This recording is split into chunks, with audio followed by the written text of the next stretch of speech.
Hi everyone, and thank you so much for joining me again. My name is Tasha, and if you already are following my channel, thank you so much. It brings me all the warm and fuzzies. If you enjoy the content that I post, please make sure to like this video and then also subscribe to my channel. I try to post weekly on different tutorials for crafting. I do a lot of Cricut crafts, as you can see behind me, and then I got a maker the other day. So we're going to be crafting with that a lot here in the near future. I just want to give a shout out to my dad who helps me with all of these things, and he's actually going to be a huge piece of this video today. I'm going to show you how much he helps me with all of the things that I have on my Etsy site and then also on my Instagram. So first of all, we are going to be making a farmhouse wood sign today. So it's fairly simple to do, something that you know, if you have the materials at home and the tools at home, you definitely could create this.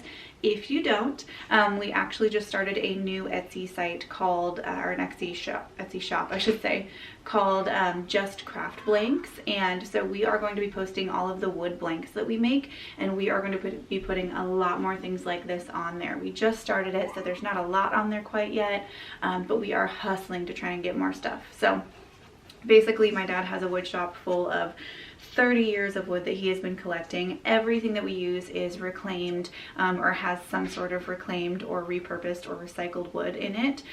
So including this guy right here. So anyways, let's go ahead and get started. Basically, we are, like I said, going to be making this guy. It's nice and lightweight, which is good. We used 1/4 inch plywood, and yes, we did buy this plywood, but we used 1/4 inch plywood, so it's a nice smooth surface, and it kept it really nice and lightweight, so you could hang it on a wall without having to like put a bunch of nails in the wall or anything. You could probably just put it up with the command strips, little Velcro command strips. So anyways, we are going to show you how to make this guy. Like I said, if you don't have the materials and everything at home, definitely take a peek at our Etsy shop. I'm going to link it down below so that you guys can check it out. And then, yeah, we're just going to try to get a lot more stuff out there. If there's anything that you guys can't find in like Michael's, Joann's, whatever your local craft store is, that you want to paint on, or you know, basically just any craft blank that you can think of that you just can't find somewhere, drop a comment below and let me know what it is, because I'd love your input on what we can put in our store. So thanks so much for watching, and let's go ahead and get started. Okay, what's the trick? Okay, we're going to use this board right here as a measuring device from here, the surface to the blade, and then we're going to run our stick past it so it's no longer against a fence. You have a gap right here. What we want to do is measure from the face of this to the inside of the blade, and we're just doing rough measurements right now. I'm going to go for about 25 inches.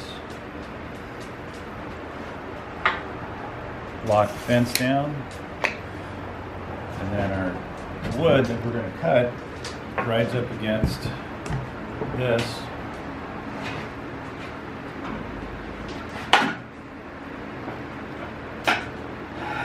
I'll use the miter gauge to guide it, and as soon as it passes here, there's no more material here for it to hit, and it doesn't jam, and all the cuts are exactly the same.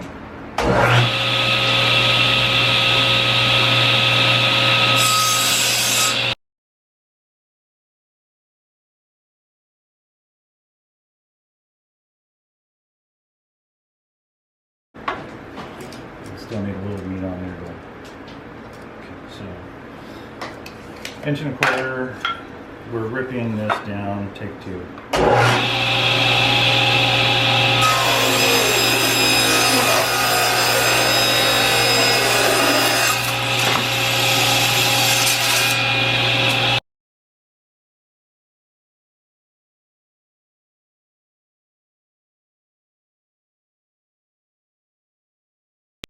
Okay, so I'm setting the fence so that when we cut the rabbet, it cuts the thickness of this, because the back of the frame is going to be flush with the back of the panel. Okay. That's what we're doing there. And we want to set the height for about, I don't know, about half that thickness. Maybe 5/8. So we'll set the height about 5/8. going to use the clean side to the fence because it's most consistent. We're going to run them all through.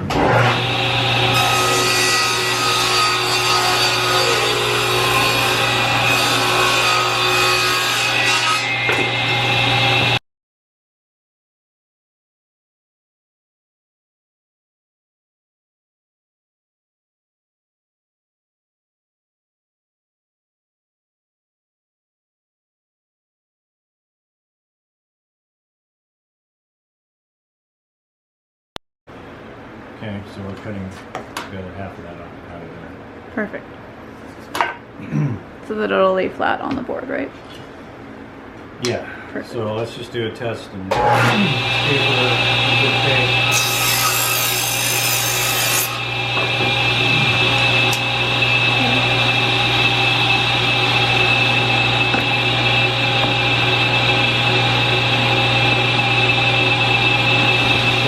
Okay, cool. It's all good. Yay!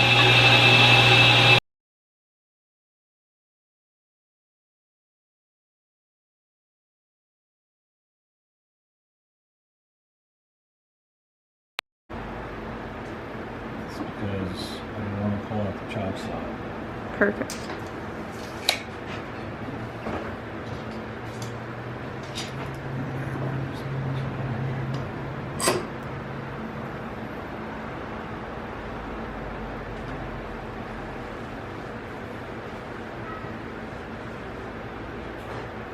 It's the sliding miter. What's it called? That's the sliding miter. Sliding miter. Well, Oh, because you can angle it. Oh, that makes sense. Okay. all right, so we're taking the long ones, cutting them to 21 and 16th. Okay.